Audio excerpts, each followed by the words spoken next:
Hi hello guys, welcome back to our channel voice of SG. Good morning guys. ఇవాళ నేను ఒక latest update with ప్రూఫ్తో అయితే వచ్చేసాను. మనం ఎన్నో రోజుల నుంచి అసలు రిషి సార్కి ఏమైంది, రిషి సార్ని టీం మెంబర్స్ మధ్య ఏదో అభిప్రాయ భేదాలు వచ్చాయని చెప్పి అనుకుంటా ఉన్నాం.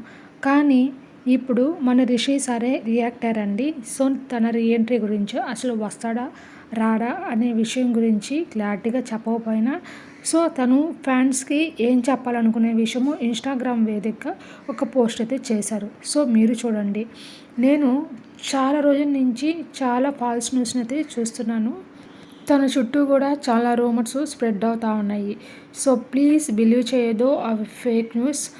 స్పెసిఫిక్గా గ్యామ్ పేజ్ ఫ్యాన్ పేజెస్కి, ఫేక్ ఇన్స్టాగ్రామ్ అకౌంట్స్కి, యూట్యూబ్కి వాళ్ళందరికీ నేను చెప్పేది ఏంటంటే ప్రొడక్షన్ హౌస్ నుంచి కానీ, ఛానల్ నుంచి కానీ, అదేవిధంగా వాళ్ళ కో యాక్టర్స్ గురించి కానీ ఫేక్ న్యూస్లని మరియు అదేవిధంగా ఇంకొకటి చెప్పాలనుకున్నాడు. ప్రొడక్షన్ హౌస్కి కానీ, ఛానల్కి కానీ మరియు వాళ్ళ కో ఆర్టిస్టులకు కానీ వాళ్ళంతా సపోర్టివ్గానే ఉంటారు. కానీ తను ప్రాబ్లమ్స్ ఫేస్ చేసినప్పుడు తనకి లాంగ్వేజ్ ప్రాబ్లం కదా గైస్, తన కన్నడ నటుడు కాబట్టి సో దానికి చాలా వరకు వాళ్ళు సపోర్ట్ చేశారని చెప్పుకొచ్చారు. అదేవిధంగా మా టీవీ ఛానల్కి డైరెక్టర్ గారికి ఏదో అభిప్రాయ భేదాలు వచ్చి ప్రొడక్షన్ డిపార్ట్మెంట్లో రాలేట్లేదు గ్యామ్ సీరియల్లోకి అనేది ఫేక్ న్యూస్ అని ఖరాఖండ్గా చెప్పేశారు గాయస్.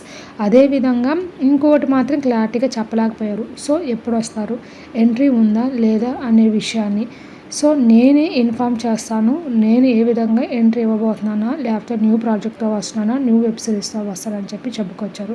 సో గైస్ ఈ విధంగా సామాజిక మాధ్యమాల్లో వచ్చే రూమర్స్కి అందుకే చెక్ పెట్టినట్లే. మీరేమంటారు కామెంట్ చేయండి. Bye bye.